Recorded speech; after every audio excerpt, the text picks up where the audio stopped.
오늘 우리에게 주시는 하나님의 말씀은 요한복음 12장 20절로 36절까지 말씀 함께 보도록 하겠습니다.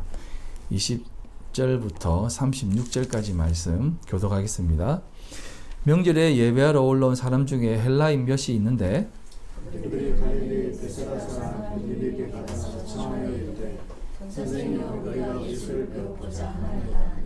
빌립이 안드레에게 가서 말하고 안드레와 빌립이 예수께 가서 여쭈니 예수께서 대답하여 이르시되 인자가 영원한 너를 대하오도다. 내가 진실로 진실로 너에게 이르노니 하늘의 밀이 땅에 떨어져 죽지 아니하면 하늘 그대로 있고 죽으면 많은 열매를 맺느니라. 자기의 생명을 사랑하는 자는 잃어버릴 것이요 이 세상에서 자기의 생명을 이용하는 자는 영생하도록 보존하리라. 사람이 나를 섬기려면 나를 따르라. 나 있는 곳에 나를 섬기는 자도 거기 있으리니 사람이 나를 섬기면 내 아버지께서 그를 귀히 여기시리라. 지금 내 마음이 괴로우니 무슨 말을 하여 아버지여 나를 구원하여 이때를 면하게 하여 주옵소서. 그러나 내가 이를 위하여 이때에 왔나이다. 아버지여 아버지의 이름을 영광스럽게 하옵소서 하시니 이에 하늘에서 소리가 나서 이르되 내가 이미 영광스럽게 하였고 또다시 영광스럽게 하리라 하시니 곁에 서서 들은 무리는 천둥이 울었다고도 하며 또 어떤 이들은 천사가 그에게 말하였다고도 하며 예수께서 대답하여 이르시되 이 소리가 난 것은 나를 위한 것이 아니요 너희를 위한 것이니라. 이제 이 세상에 대한 심판이 이르렀으니 이 세상의 임금이 쫓겨나리라. 내가 땅에서 들리면 모든 사람을 내게로 이끌겠노라 하시니 이렇게 말씀하시면 자기가 어떠한 죽음으로 죽을 것을 보이시니라. 이에 무리가 대답하되 우리는 율법에서 그리스도가 영원히 계신다 함을 들었거늘 너는 어찌하여 인자가 들려야 하리라 하느냐. 이 인자는 누구냐. 예수께서 이르시되 아직 잠시 동안 빛이 너희 중에 있으니 빛이 있을 동안에 다녀 어둠에 붙잡히지 않게 하라. 어둠에 다니는 자는 그 가는 곳을 알지 못하느니라. 같이 읽겠습니다. 너에게 아직 빛이 있을 동안에 빛을 믿으라. 그러면 빛의 아들이 되리라. 아멘. 숨으시니라. 아멘. 예. 오늘은 35장 5절까지만 같이 보도록 하려고 합니다. 봄이 만연합니다. 예. 정말로 그 죽은 줄로만 알았던 그 밖에 마당에 있는 레몬 나무가 봄이 되니까 새로운 그 싹이 나오고 잎이 나더라고요. 그런 것들 보면서 세상 만사가 다 복음이구나라는 생각이 들더라고요. 누군가는 새롭게 태어나고 누군가는 그 코끝에 호흡이 닿아서 이 땅에서의 삶을 마무리합니다. 그런가 하면 정말이지 죽은 자와 같은 자들이 하나님의 복음으로 새롭게 되어 그 죽은 자와 같은 입술에서 참된 복음의 고백이 나오는 것을 또 보게 됩니다. 여러분의 삶은 어떻습니까? 사도 바울의 고백처럼 나는 날마다 죽노라 라고 하는 그 고백을 하며 살아가고 있습니까? 저는 언제나 매일매일 저는 언제나 매일매일 죽어야 한다라는 생각을 합니다. 이게 뭐 내가 죽어야지, 내 같은 놈은 죽어야지 이런 개념이 아니라 세상 살아가는 사람들을 보면서 여러 가지 모습들이 있잖아요. 그러면 나도 저 자리에 있어야 되는 사람인데 라는 생각이 들기도 하고 나도 저 자리에 있었으면 어떻게 되었을까 라는 생각을 하며 나 또한 저 자리를 모면할 수 없는 인간인데 라는 생각을 하며 살아갑니다. 그럼에도 불구하고 오늘 아침에도 눈을 뜨면 역시 또 오늘 하루를 살게 하시는구나 라고 하면서 또 새롭게 살아가고 있습니다. 어떻게 보면 이게 우리 인간의 참된 고백이 아니겠습니까? 여러분의 삶은 어떻습니까? 오늘의 삶이 어떻게 살아가게 되어진 것이라고 여러분들은 생각하고 있습니까? 여러분들의 수고와 노력, 아니면 여러분들의 열심, 여러분들의 애씀으로 지금 이 자리에 와 있다고 생각하십니까? 아니면 나는 남들과는 다르게 애쓰고 수고하고 조심하며 살아왔기 때문에 지금의 자리에 있다고 생각하십니까? 노숙자 사역을 하는 우리 선배 목사님이 있습니다. 서울역에서도 하시고 뭐 이렇게 하시는 분이 있는데 그분이 하는 얘기가 있었어요. 그 노숙자들과 대화를 하면 노숙자들의 그 사람들 대부분이 다 사연이 있다고 합니다. 그리고 또 그렇게 된 이유가 있다고 말을 한다고 그래요. 대부분이 이렇게 얘기합니다. 어떤 일로 인해서, 또 어떤 사람은 믿었던 사람에게 배신을 당해서, 또 어떤 사람은 사랑했던 사람에게 버림받아서, 또 어떤 사람은 큰 사고를 당해서 아무도 자신이 그렇게 살아와서 그렇게 되었다라는 사람이 없다는 겁니다. 다 그런 상황 때문에 그렇게 되었다라고 얘기한다는 것이에요. 그리고 그렇게 생각하는 사람들은 절대 그 노숙의 삶을 청산하지 못하고 거기에 전전긍긍하다가 죽어간다는 겁니다. 그럼에도 불구하고 개중에 그 노숙의 삶을 청산하고 또 새로운 삶으로 나가는 삶이 있는데 그 사람들은 주변의 상황을 돌아보지 않고 자기 자신의 모습을 돌아보는 사람이라는 겁니다. 아, 나도 여전히 이런 부족한 놈이었구나. 부족하고 연약한 사람이었구나 라는 것을 깨달은 사람은 그 노숙의 삶을 청산한다고 그래요. 그래서 그 선배 목사님은 그 노숙자들에게 늘 이런 얘기를 한다고 합니다. 우리 인간은 다 똑같다. 많이 가진 사람이나 적게 가진 사람이나 또 성공한 사람이나 실패한 사람이나 다 용서받아야 될 사람이다. 그 누구도 그들이 이루어 놓은 것으로 인정받을 사람은 없다. 다 하나님 앞에 용서받아야 될 사람이고 그들 역시도 여러분들과 똑같은 수준의 사람이다 라는 얘기를 계속 해준다고 합니다. 그런 얘기를 해줄 때 그들 스스로를 탓하지 말고 또 누군가를 탓하지 말고 참된 자신을 깨달아서 새로운 삶을 향해 나아가라라고 이렇게 얘기를 많이 한다고 합니다. 참 공감이 되었습니다. 여러분들은 어떤 존재라고 생각하십니까? 인간 존재라고 하는, 실존이라고 하는 생각을 많은 사람들이 해오고 지금도 하고 있습니다. 철학자들이나 뭐 사회학자들이 하고 있죠.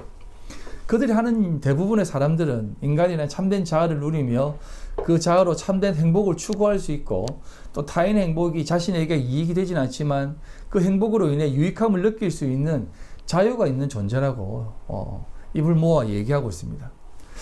그럼에도 불구하고 그 모든 철학자들이 한 가지 문제를 봉착하게 되면 답을 여러 갈래로 합니다. 그 문제는 죽음이라는 문제입니다.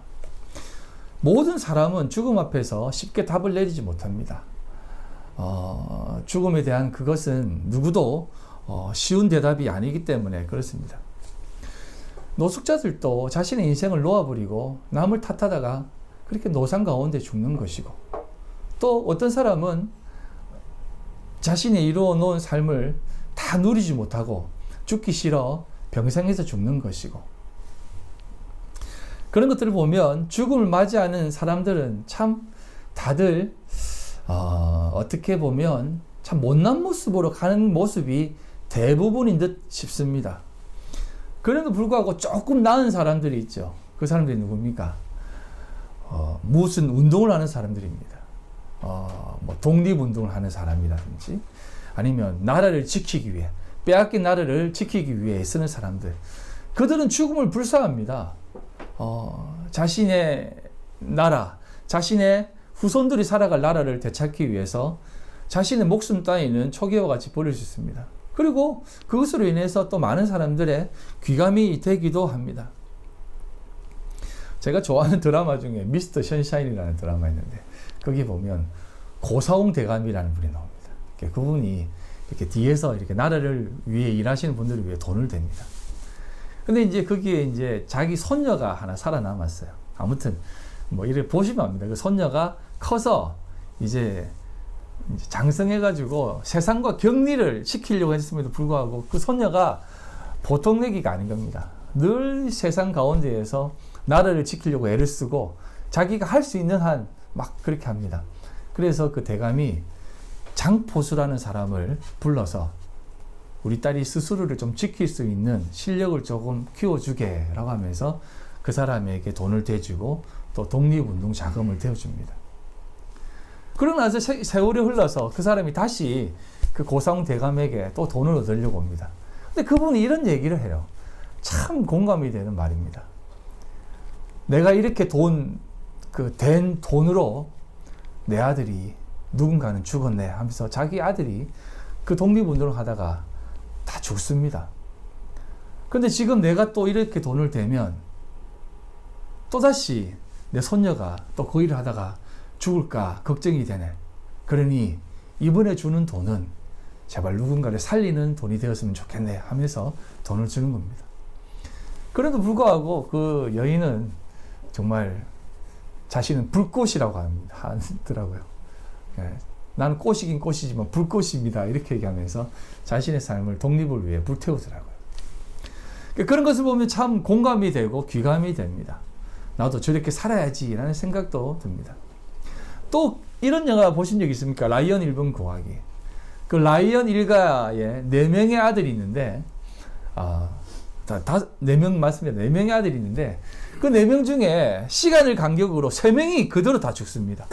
아들 3명이 다 죽고 마지막 막내 한 명, 제임스 라이언이 한 명 살아남습니다. 그래서 그 한 명을 구하기 위해서 특수부대원들이 가가지고 8명이 가서 수많은 사람들도 죽는 것은 죽지만 그 8명 다 그 한 명을 살리기 위해서 또다시 꽃다운 생명들이 다 죽습니다. 그래서 이 한 명을 구하기 위해서 8명이 꼭 죽어야만 됐냐라는 얘기도 많이 있었고 이 사람을 살리기 위해서 뭐 꼭 필요했느냐라는 얘기가 있지만 아무튼 그런 모든 문제에 대해서는 사람들마다 다 다르게 결론을 냅니다. 제가 왜 서두에 이런 얘기를 하냐면 우리가 살아가는 이 삶의 자리, 삶의 현재는 사실상 정답이 없다 이 말입니다. 그럼에도 불구하고 이 내릴 수 없는 정답 가운데에서 우리 참된 성도들은 그 정답 위에 서 있어야 된다는 겁니다. 여러분들이 그 정답 위에 서 있어서 그 정답으로 살아가야 된다는 것이에요. 이게 성도의 삶입니다. 오늘 그 정답을 이 말씀 가운데에 찾아보았으면 좋겠습니다. 오늘 본문을 보면 명절, 유대인의 절기죠. 유월절 절기에 맞게 예배를 하러 온 사람들 중에 헬라인이 있다고 합니다. 그 사람들이 예수님을 배웁기를 청합니다. 그래서 예수님의 제자가 가서 예수님께 말하고 또 그 사람들이 조금 모여듭니다. 한번 생각해 보세요. 그 예수님이 예루살렘 입성을 하는데 수많은 사람들이 호산나 하면서 막 환영했지 않습니까? 그러면 나름 그 마음에 내가 이제 이렇게 많이 모여있는 군중들 앞에 참된 복음을 딱 전하면서 많은 사람들에게 희망과 꿈을 심어줘야 되겠다 이런 생각을 하지 않겠습니까? 사람이라면 누구나 그렇게 생각할 것입니다. 그리고 심지어 이방인들까지도 예수님의 말씀을 듣고자 이렇게 다가옵니다. 그러면 예수님이 그들에게 무언가를 좀 좋은 말씀을 하고 말씀을 잘 전해야 되는 것이 인지상정인데도 불구하고 예수님은 그렇게 말씀하시지 않습니다. 이렇게 말씀합니다. 요한복음 12장 23절로 25절입니다. 예수께서 대답하여 이르시되 인자가 영광을 얻을 때가 왔도다. 그래 이제 영광을 얻을 때가 왔다는갑다. 어떤 영광이지? 라고 하면서 사람들이 귀를 쫙 기울이니까 내가 진실로 진실로 너희에게 이르노니 한 알의 밀이 땅에 떨어져 죽지 아니하면 한 알 그대로 있고 죽으면 많은 열매를 맺느니라. 자기의 생명을 사랑하는 자는 잃을 것이요 이 세상에서 자기의 생명을 미워하는 자는 영생하도록 보전하리라 라고 얘기합니다. 인자가 영광을 얻을 때가 왔다라고 하는데 이 영광이 어떤 영광이냐면 죽어야 하는 것, 죽어야 꼽히는 영광이라고 얘기합니다. 제가 이 밖에 있는 나무를 보면서 어떤 생각이 드느냐면 저 나무가 완전히 죽은 것 같았거든요. 그렇게 무성했던 이파리가 벌레들이 다 갉아먹었습니다. 그래서 우리 아이들이 많은 즐거움을 누렸거든요. 호랑나비 애벌레가 다 갉아먹었어요. 거의 자신이 죽어갑니다. 그리고 겨우내 자신의 그 이파리는 다 떨어지고 다 말라 비틀어지면서 죽어갑니다. 근데 봄이 되니까 다 올라오는 것이에요. 여러분 이것을 얘기하는 것입니다. 죽는다는 것은 우리가 땅이 떨어져서 죽는다는 것은 그 자연의 이치 속에서도 우리가 깨달을 수 있는 것이에요. 그래도 불구하고 우리는 이 자연의 이치 속에서도 그것을 잘 보지 못할 때가 있다는 것입니다.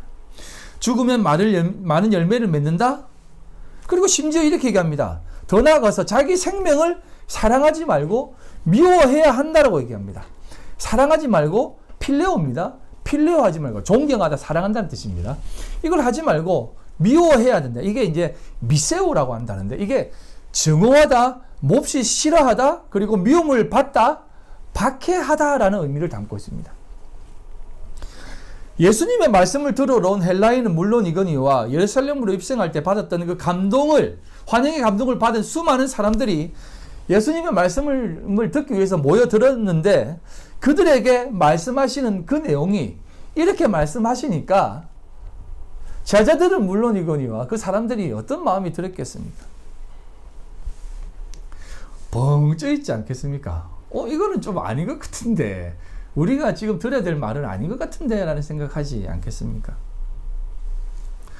오늘날도 많은 사람들이 하나님을 소개하고 또 소개받고자 나옵니다. 누군가의 손에 이끌려 혹은 누군가의 소개로 아니면 뭔가를 얻으려고. 누군가가 저에게 이런 얘기를 하더라고요. 제가 말씀을 막 이렇게 전하니까 목사님은 잃을 게 없는 사람처럼 말씀을 전하시네요 라고 하더라고요.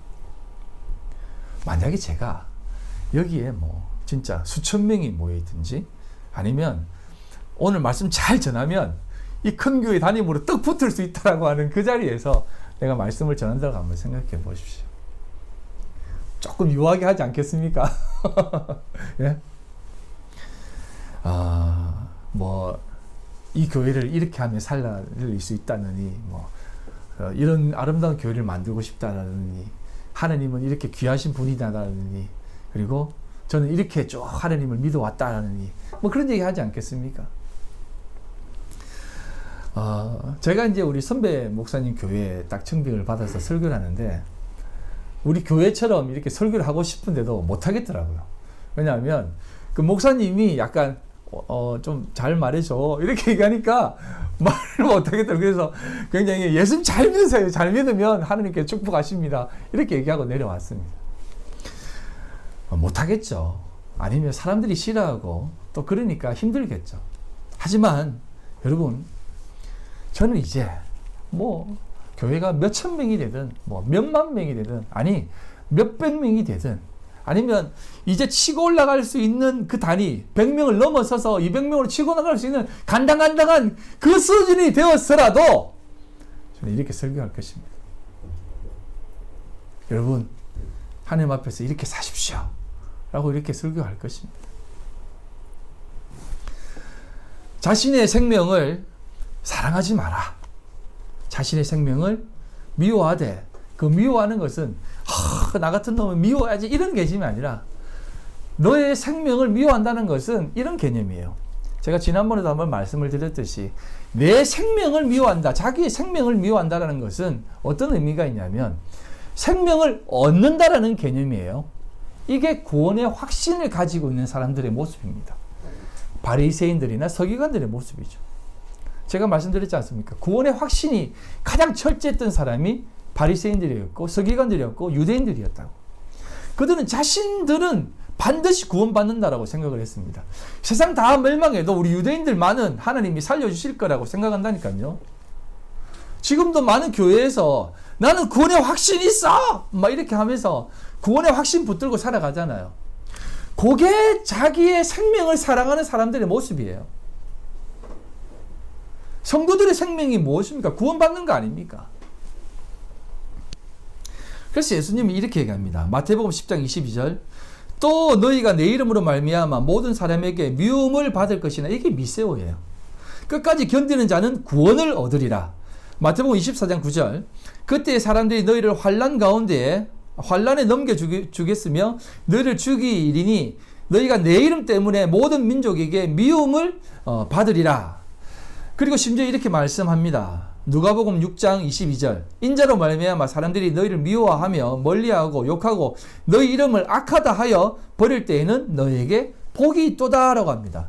예수님으로 인해 사람들이 너희를 미워하며 멀리하고 욕하고 너희들의 그 이름 석자를 악하다고 말하면 그것이 너희에게 복이다라고 말합니다. 마카리오이, 복 있는 자여, 너희들이 이런 모습을 취한 자들이다라고 얘기합니다. 너무나 역설적이죠. 그래서 여기서 다시 한번 보시면 하늘의 밀이 땅에 떨어져 죽지 아니하면 하늘 그대로 있고 라고 말합니다. 이게 자신의 생명을 사랑하는 자의 모습이라는 겁니다. 그러나 자신이 떨어져서 내 자신이 쫙 쪼개져서 죽을 때, 그래서 여러분 제가 이번에 이제 4학년 청운학교 4학년 아이들이 이렇게 완두콩입니까? 강낭콩을 심었는데 첫 번째 받은 씨앗이 이렇게 딱 터지지 않고 다 하얗게 막 곰팡이 피고 썩었다는 거예요. 그래서 이제 새롭게 선생님에게 씨앗을 받아서 다시 심었을 때 이제 삭시 이렇게 딱 났다는 것입니다. 그 첫 번째 받은 씨앗이 왜 땅에 떨어져 썩었는데 이렇게 터지 못했습니까? 그게 바로 자신이 죽지 않고 떨어져 있기 때문에 그렇게 썩는 것이에요. 자신이 죽는다는 것은 뭐냐면 자신이 쪼개져서 내 자신이 내 생명을 사랑하지 않고 내가 내 생명을 하나님 앞에 쪼개었을 때 그곳에서 새로운 줄기가 생명이 솟아난다는 것입니다. 그럴 때 새로운 잎이 나고 새로운 삶을 살아가게 된다는 것입니다. 그래서 겨우내 그렇게 모든 잎이 다 떨어지고 죽은 듯 보이는 저 레몬 나무도 저렇게 새로운 싹이 나고 살아나는 것입니다. 가을철이 다가올 때 나무들이 내 잎은 절대 떨어지지 않을 거야 라고 붙잡고 있는 그 나무는 다 말라 비틀어집니다. 하지만 가을이 오고 건조한 날씨가 오고 추위가 올 때 자신의 잎이 다 떨어지고 정말 죽은 것처럼 되어졌을 때 봄이 되면 살아난다는 것입니다. 그게 하늘이 미랄이 죽어야 하는 그것이 바로 하나님 앞에 새로운 생명을 얻는 명확한 사실이다 이 말입니다. 그게 자신의 생명을 미워하는 것이라는 거죠. 그래서 제자들이 우리도 함께 주와 함께 죽으러 가자라고 하는 그 말은 어불성설이고 정말 주와 함께 거하자라고 하는 것이 자신의 삶을 죽이게 하는 것입니다. 그곳에서 참된 생명이 탄생되어진다는 것입니다. 그래서 요한복음 12장 26절에 이렇게 말하는 겁니다. 사람이 나를 섬기려면 나를 따르라. 나 있는 곳에 나를 섬기는 자도 거기 있으리니 사람이 나를 섬기면 내 아버지께서 그를 귀히 여기시리라 라고 합니다. 우리는 언제나 우리가 생각하는 그 신앙적 모습으로 하나님을 어떻게든 움직이려고 합니다. 금식도 하면서, 여러분 금식은요 자신의 생명을 담보로 하는 겁니다. 나 이거 안 해주면 죽을 거예요 라고 하는 겁니다. 세상의 종교처럼 하는 거죠. 작두 타는 것, 정한수도 넣고 진짜 추운 겨울에도 막 목욕 재개하고 그곳에서 비는 이유가 무엇입니까? 다 자신의 뜻을 관철을 시키기 위해 사는 것 아닙니까? 하지만 예수님이 이렇게 말씀하십니다. 사람이 나를 섬기려면 이게 디아코노스인데요. 이게 시종이고 집사고 그리고 목사고 종이란 뜻입니다. 나를 따르라. 나 있는 곳 그곳에 함께 있어 내 아버지 하나님께서 그를 귀하게 보신다라고 하세요. 근데 여기 이 귀하게 여기신다라고 하는 이 티마오라고 하는 이 단어는 명예를 주는 명성이 있는이라고 하는 뜻인데 이게 어디에서 파생된 단어냐면 티노에서 온 단어인데 값을 치르다 형벌로서 벌을 받다라는 의미입니다. 그러니까 하나님이 귀히 쓰시는 이것이 어떤 자리냐면 값을 치르고 그것을 얻는 삶이라는 것이에요. 예수 그리스도가 가는 그 자리를 따르는 삶, 내가 가는 곳에 우리도 있다라고 하는 그 삶이 하나님이 귀히 쓰시는 자리라는 것입니다. 그 자리가 어디겠습니까? 값을 치르는 자리, 그곳이 어디겠어요? 바로 십자가의 자리라는 것입니다. 그래서 그 십자가의 자리에서 우리의 모든 죄가 깨끗함을 받아 정결케 되는 것입니다. 그게 하나님이 우리를 귀히 쓰는 자리다라고 얘기하는 것입니다. 하나님과 우리 사이에 왜 담이 있습니까? 막힌 담이 뭐예요? 그게 죄 아닙니까? 그래서 하나님이 지금 우리 가운데 오면 죄가 우리 안에 티끌만큼만 있어도 우리는 다 타버립니다. 그런 내용은 저기 그리스 신화에도 막 나와요. 그리스 신화에 뭐 제우스와 이렇게 사귀는 여자들이 막 너무 제우스의 사랑을 받으니까 제우스의 원래 부인이 얘기하지 않습니까? 당신 진짜 제우스 맞냐? 제우스 진짜 맞다면 제우스 당신이 제우스 복장을 입고 내 앞에 나타나봐라 라고 하는 부탁을 해봐라. 그러면 진짜 제우스인지 알 거야 라고 얘기하는 겁니다. 그래서 여자들이 그런 요구를 하는 것입니다. 당신 제우스 맞아요? 그럼 맞지. 그럼 내 소원 하나 들어주세요. 그래 뭐든지 말해봐라 들어줄게. 그때 제우스 복장을 입고 와주세요 이렇게 얘기합니다. 그래서 제우스가 앞불사 내가 경솔했구나 라고 하늘에 가가지고 제일 약한 옷을 입고 제일 작은 번개 들고 그 여자 앞에 딱 서는 순간 그 여자는 타 죽어버리는 것입니다. 이방 신화도 그렇게 얘기해요. 하나님과 우리 사이에는 그 죄라는 것이 막혀 있어가지고 하나님 앞에 갈 수 없습니다. 근데 하나님이 우리를 귀히 보는 자리가 어떤 자리입니까? 우리의 모든 죄를 도말하는 자리. 그 죄가 십자가의 자리라는 것입니다. 그래서 주님이 나를 따르라. 나와 함께 있는 그 자리가 하나님이 귀히 보는 자리다라는 것이에요. 그게 주님께서 우리에게 바라는 그 사함을 받는 자리다라는 것이고요. 그런데 여기서 예수님은 좀 특별한 말씀을 하십니다. 27절입니다. 지금 내 마음이 괴로우니 무슨 말을 하리요? 아버지여 나를 구원하여 이때를 면하게 하여 주옵소서.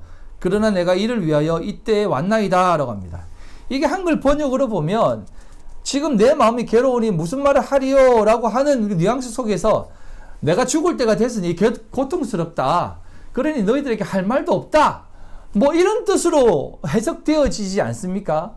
그런데 이건 그런 의미가 아니고 여기에 보면 괴로운이라고 하는 이 단어가 타라소인데요. 이게 이제 선동하다, 요동친다라는 뜻입니다. 막 흔들린다는 뜻입니다. 이게 원어 그대로 해석을 하면 지금 이 순간 내 마음이 요동을 친다. 그래서 민망하다. 무슨 말을 너희들에게 해줄 수 있겠니? 라고 하면서 이 앞에 부분은, 앞에 첫 줄은 사람들에게 얘기해 주는 것이에요. 그들이 전부 와서 예수님의 그 말씀을 들으면서 자기들이 원하는 말씀을 해주기를 바라면서 다 귀를 기울이고 있는 것이에요. 그런데 그런 모습을 보면서 야 진짜 내가 너희들 보니까 내 마음이 흔들린다는 것입니다. 똑같은 것이에요. 지금 많은 사람들이 이제 목사님 요번 말씀 잘하셔야 됩니다. 지금 내가 유력한 자 좀 많이 데리고 왔어요. 괜히 쓸데없는 말하면 이 사람들 다른 게 다 갑니다.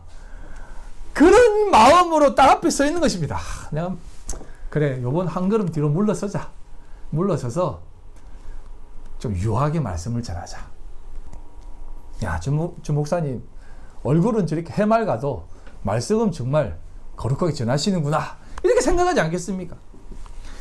그래서 이렇게 사람들에게 얘기하는 것입니다. 그리고 나서 이 둘째 줄이 이 얘기하는 것이 그것입니다. 아버지여, 이건 하나님 앞에 이제 독백으로 기도하시는 겁니다. 아버지여, 나를 구원하여 이때를 면하게 하여 주옵소서라는 겁니다. 내 마음이 정말 너희들 보니 진짜 갑갑하구나. 요동치구는구나. 그래서 예수님의 마음이 민망하다는 것입니다. 그래서 하나님 이때를 좀 이런 순간을 좀 면하게 해 주십시오. 그래서 그러나 내가 이를 위하여 이때에 왔나이다는 것입니다. 하지만 이 순간도 내가 있어야 할 자리니 내가 믿음으로 감내하겠습니다.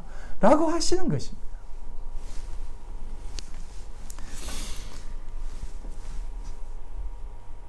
그래서 예수님께서는요, 그가 살아가는 모든 순간과 삶의 모든 걸음이, 그 족적이 다 복음이고 오늘을 살아가는 우리들에게 해주시는 삶이다 이거예요.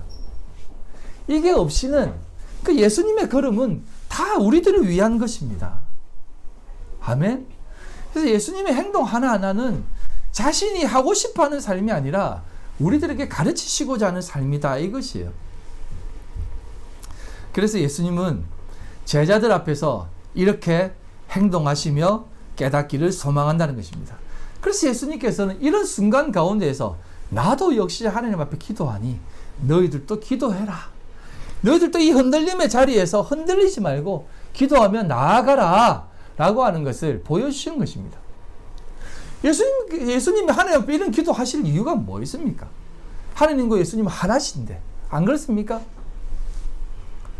그래서 우리가 살아가면서 정말 기도해야 될 시간은 승리의 입성, 영광의 입성에 있고 나서 찾아오는 그 마음들입니다. 그래서 우리가 잘 알고 있는 그 갈멜산에서 그 많은 이방 선지자들과 우상 숭배자들 앞에 하나님의 영광을 나타내고 놀라운 일을 나타낸 그 엘리야 사건을 아실 것입니다. 엘리야가 어떤 사건을 일으킵니까? 850명 대 1입니다. 850명의 선지자들이, 거짓 선지자들이 비를 내리게 하기 위해서 그들 앞에서, 그 제단 앞에서 막 제사를 드리고 구판을 벌입니다. 자신의 몸을 헤아면서 막 구판을 벌입니다. 그때 엘리야가 어떻게 합니까? 비웃습니다. 야, 너희들 믿는 신 화장실 갔냐? 잠자냐? 낮잠 자냐? 우리가 불러도 안 오네. 좀 더 불러봐라. 이렇게 하니까 막 더 열심으로 부릅니다. 아무 일도 일어나지 않습니다. 그럼 네가 한번 해봐라 했을 때 엘리야가 하나님 앞에 무릎을 딱 꿇고 기도합니다. 하나님, 제단 물을 다 붓습니다. 물을 다 붓고 저 제단 위에 불을 내려주십시오 라고 하니까 갈멜산에 있는 그 제단에 그 불이 내려와 물을 다 핥혀버리고 그 제단 위에 불을 붙여버린 것입니다. 그리고 나서 엘리야에게 하나님의 권능이 임합니다. 그에게 칼이 주어집니다. 이방 선지자들 그 자리에서 전부 다 도륙해버립니다. 여러분, 850명 한 사람이 850명을 다 죽일 수 있다고 생각하세요? 우리 보통 사람이, 여러분, 사람 잘 안 죽습니다. 그래서 망나니들 들고 있는 칼이 이렇게 굵고 큰 거예요. 네? 한 방에 안 떨어지기 때문에. 그런데 850명을 그 자리에서 이렇게 엘리야가 다 죽인 것입니다. 이게 하나님의 권능이에요. 그리고 어떻게 하냐면, 자, 이제 비가 올 것이니까 사원들에게 얘기합니다. 비구름 오는지 봐라. 하니까 안 봅니다. 똑똑히 봐라. 하니까 손바닥만한 구름이 보입니다. 자, 이제 비가 올 거니까 거기에서 비를 맞이하자. 왕은 먼저 가서 마차를 타고 왔는데 비가 오니까 비가 오는 채비를 하고 마차를 타고 가세요. 이렇게 얘기합니다. 엘리야는 그 자리에서 마차 앞에 달려갑니다. 허리를 딱 동이고 마차보다 더 빨리 뛴다는 거예요. 엘리야의 그 권능을 아시겠습니까? 그 체험을 아시겠습니까? 그런데 더 웃긴 것은 이걸 이제 사회에서는 뭐 엘리야 신드롬이니 뭐 번아웃 증후군이라는 이렇게 얘기합니다. 이세벨이, 아합의 부디 이세벨이 엘리야가 그렇게 했다고 내 당장 눈에 띄는 대로 죽여버리겠다니까 엘리야가 자신을 죽인다라는 그 말을 듣고는 간담이 서늘해가지고 바로 짐 챙기고 로뎀 나무 밑으로 도망갑니다. 그리고 뭐라고 하냐면, 내 마음이 너무 죽게 싸우니 빨리 나를 죽여주세요. 차라리 저 여인에게 안 죽고 하나님 손에 죽고 싶습니다 라고 얘기합니다. 여러분, 우리는 이럴 때 기도해야 된다는 것이에요. 하나님이 우리에게 기도케 하는 자리가 어떤 자리인지를 아시겠습니까? 우리는요, 늘 문제가 있고 걱정이 있고 염려가 있으면 기도를 합니다. 물론 그때도 기도해야 됩니다. 그거는 하나님이 기도케 하시는 겁니다. 여러분들에게 기도케 하시는 겁니다. 그래, 그때 기도를 하고 여러분들이 그 기도의 응답을 받고 하나님께서 역사하시는 그 자리에서 야, 하나님 왜 주셨구나 하면서 돌아서는 순간 우리는 우리 스스로가 우리의 생명을 사랑해버리는 겁니다. 그럴 때 우리는 하나님, 이럴 때 내가 더 자고하지 않고 믿음으로 더 겸손히 하나님을 바라보게 해주십시오 라고 하는 기도를 해야 된다는 것입니다. 예수님이 그 기도를 우리들에게 가르쳐 주시는 겁니다. 아버지, 이런 순간으로부터 나를 구해 주셔서 이렇게 기도하는 것입니다. 하지만 그러나 이 일을 위하여 내가 이 시간까지 왔사옵니다 라고 하며 그 시간 역시도 제자들에게 그런 모습도 역시 기도하며 나아가는 모습을 보여주시는 것이에요. 그리고 또다시 우리들에게 깨닫게 하시는 내용이 있습니다. 그게 뭐냐면 12장 28절로 30절입니다. 아버지여, 아버지의 이름을 영광스럽게 하옵소서 하시니 이에 하늘에서 소리가 나서 이르되 내가 이미 영광스럽게 하였고 또다시 영광스럽게 하리라 하시니 곁에 서서 듣는 무리는 천둥이 울었다고 또 하며 또 어떤 이들은 천사가 그에게 말하였다고도 하니 예수께서 대답하여 이르시되 이 소리가 난 것은 나를 위한 것이 아니요 너희를 위한 것이다 라고 얘기합니다. 그 예수님께서 이렇게 말씀하시는 겁니다. 그렇게 기도하시니까 하나님이 그 기도의 응답을 하시는 것이에요. 어떤 응답으로? 영광스럽게 내가 이미 영광을 받았다라고 얘기한 겁니다. 내 영광을 이미 내가 받았다라고 하면서 앞으로의 영광도 내가 받을 것이다라고 하는 것입니다.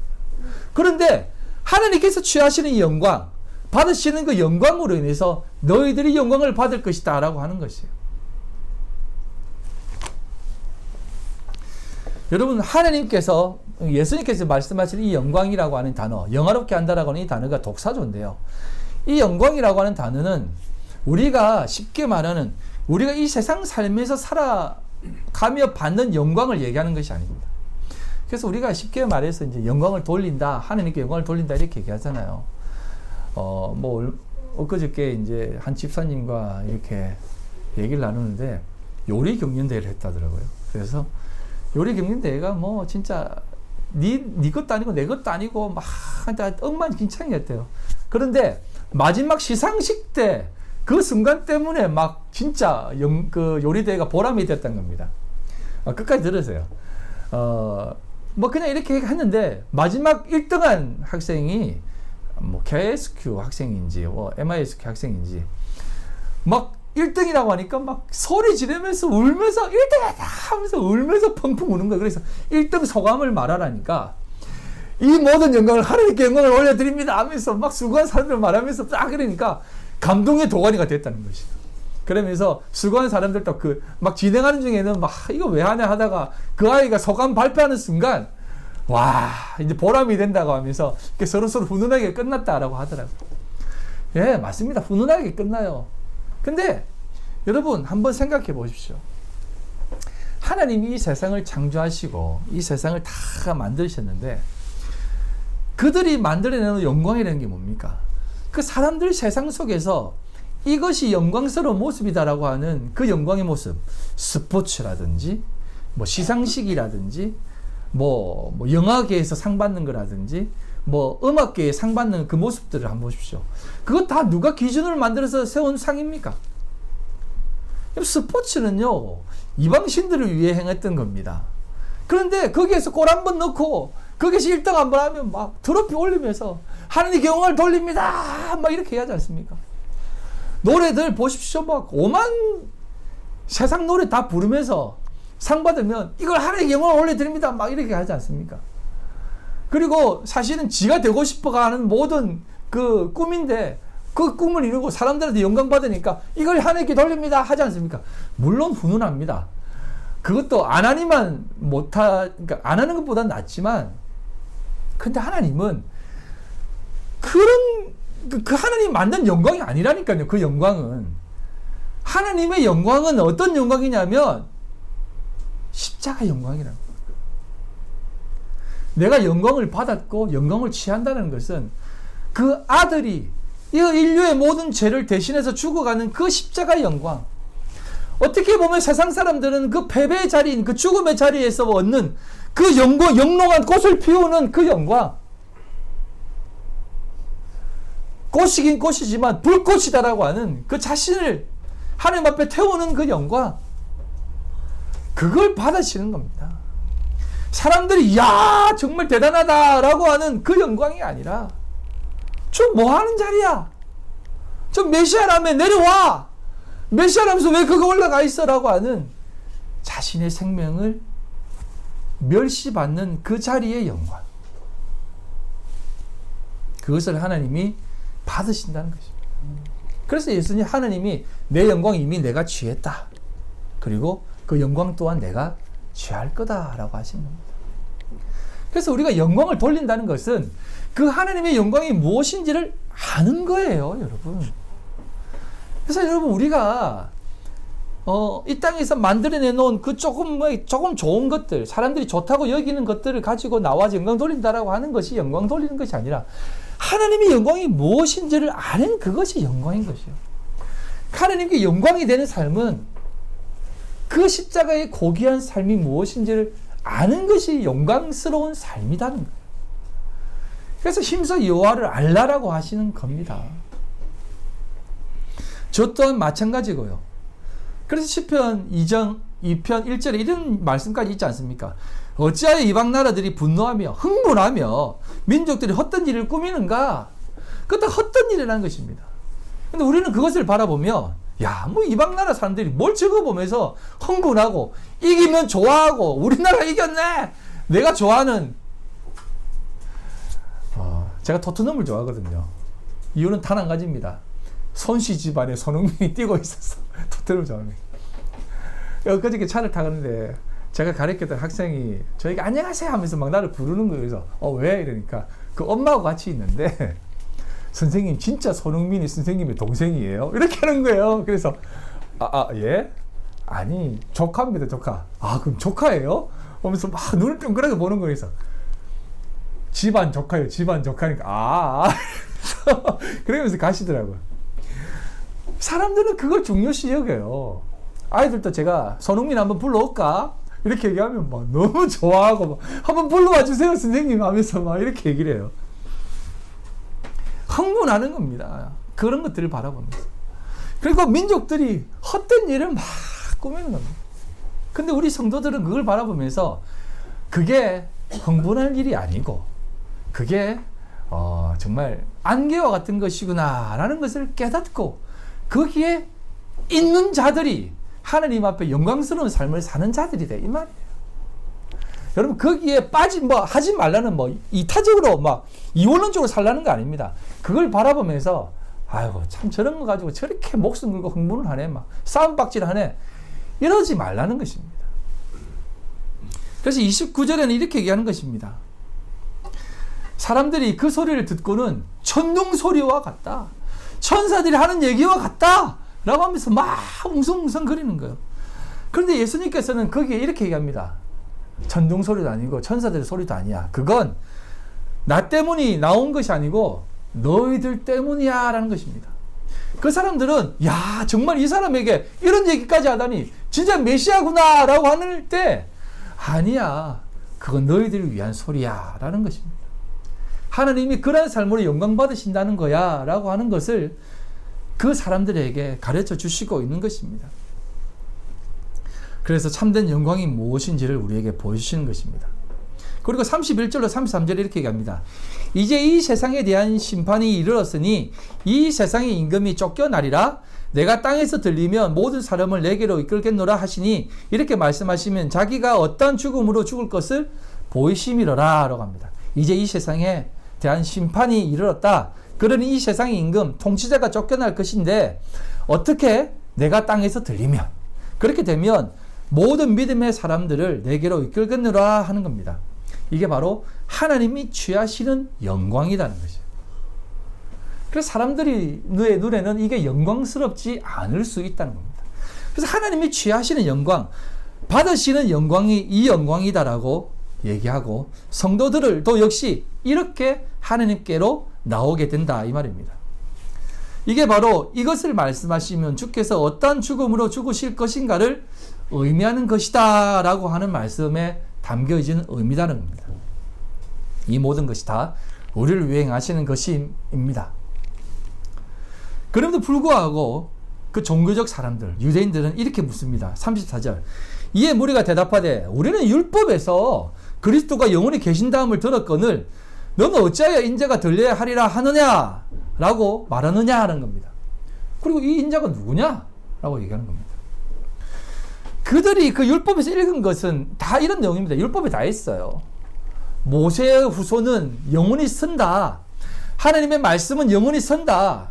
하나님께서 이 나라를 영영히 세울 것이다 라고 얘기하지 않습니까? 그리고 메시아가 와서 영원히 세울 것이다 라고 말하는데 왜 너는 자꾸 인자가 자꾸 들려야 한다라고 얘기하느냐? 들려야 한다는 의미도 알고 있었거든요. 죽는다는 개념인 걸 알고 있었거든요. 네가 생각하는 인자는 누구냐라는 겁니다. 그래서 예수님은 이 질문을 받으시고 의미심장한 말을 남기시고 사라지십니다. 35절로 36절입니다.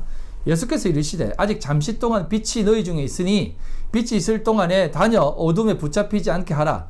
어둠에 다니는 자는 그 가는 곳을 알지 못하느니라.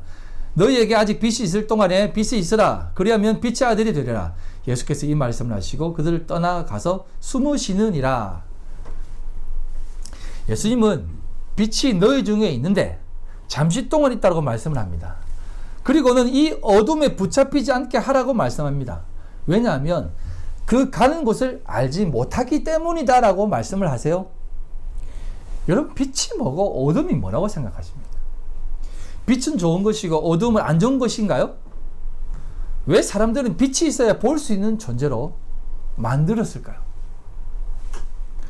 물론 이것도 인간들은 어둠 속에서도 볼 수 있는 적외선 안경을 만들어 가지고 어둠 속에서도 이제 볼 수는 있지만, 인간들은 어둠 속에서 원래 볼 수 없는 존재로 창조되었어요. 빛이 없으면 볼 수 없는 존재로 창조되어졌다니까요. 왜 하나님이 이렇게 만들었겠습니까? 그런데도 불구하고 우리는 아무것도 안 보는 순간이 있지 않습니까?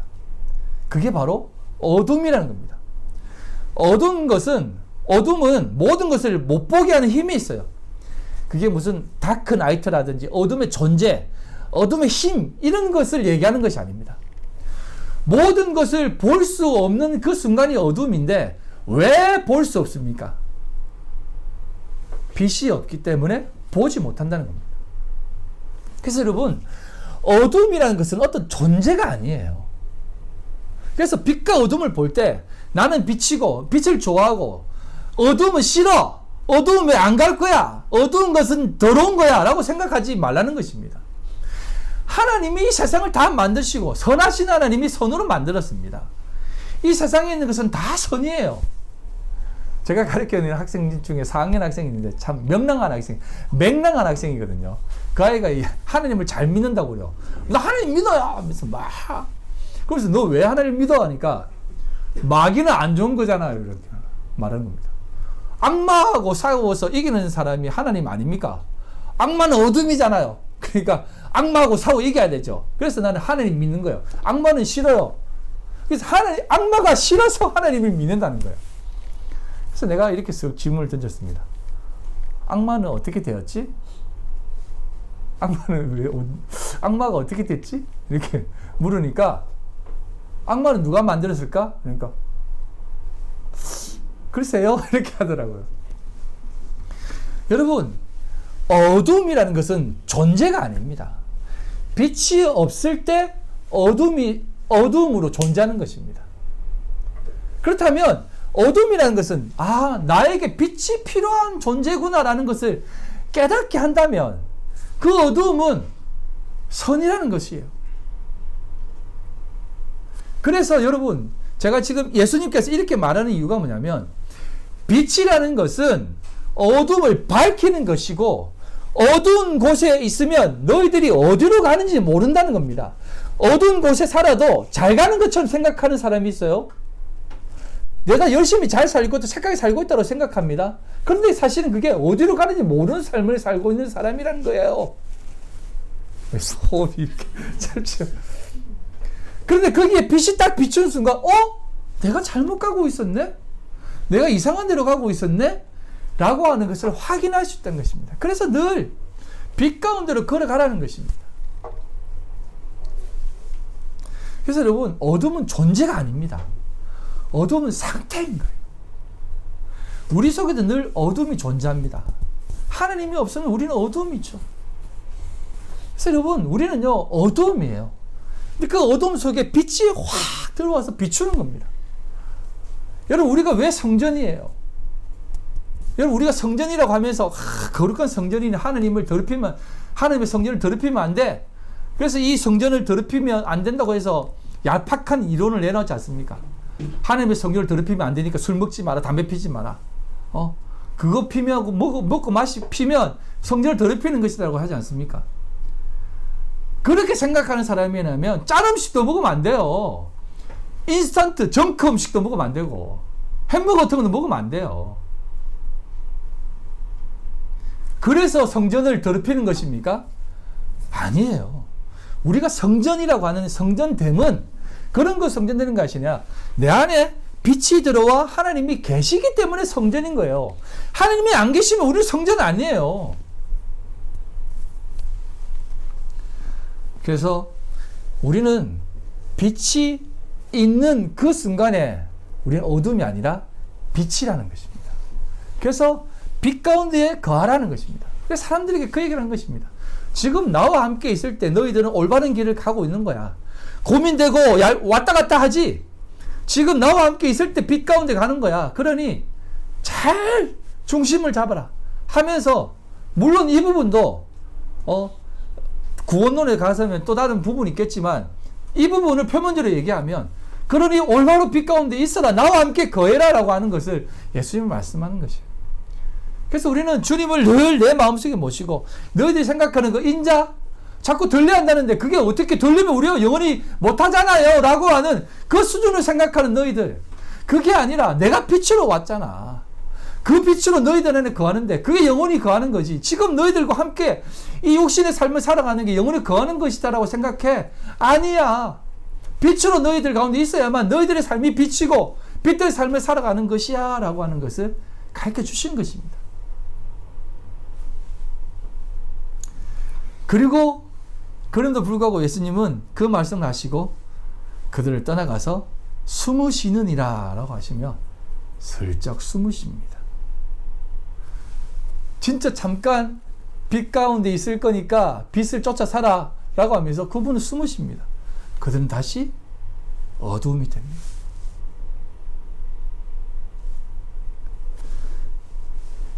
이 부분은 제가 다음 주에 설명을 드리도록 하겠습니다. 사랑하는 성도 여러분, 우리 가운데 하나님께서 영광을 받으신다. 아니, 내 영광은 내가 받겠다.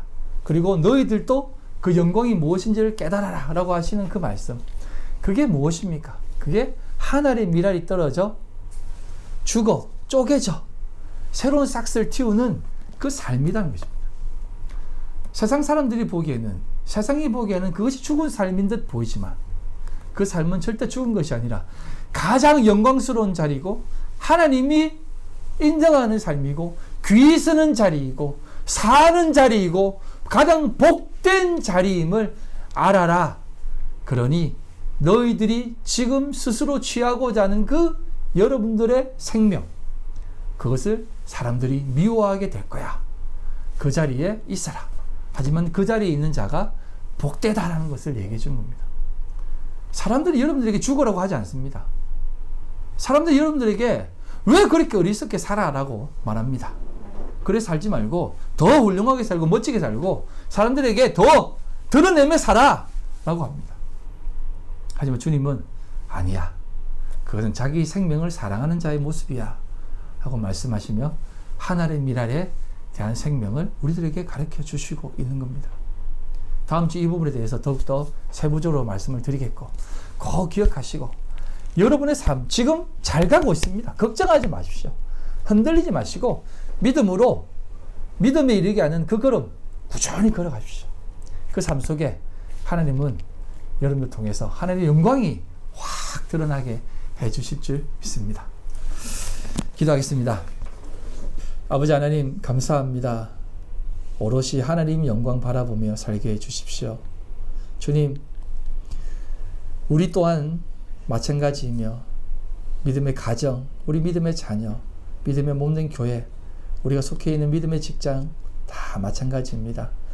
오로지 하나님의 영광 드러내며 하나님이 기뻐하는, 하나님이 찾으시고 원하시는 그런 귀한 공동체 되게 하여 주시옵소서. 그런 삶으로 살기를 꼭 결심하며 살아가는 저희들 다 되게 하여 주시옵소서. 오늘도 주님 앞에 나올 때에 빈손 들고 나오지 않고 귀한 물질 하나님 앞에 올려드립니다. 이 물질 하나님 받아 주시옵소서. 이 물질 하나님 앞에 우리의 신앙 고백이 오니 받아 주셔서 이 물질 하나님 앞에 귀히 사용되게 하여 주시고 하나님 나라 확장되게 하여 주시고 30배, 60배, 100배 결실 넘쳐나 드린 손길 위에 만배로 갚아 주시옵소서. 하나님 기뻐 받아 주시옵소서.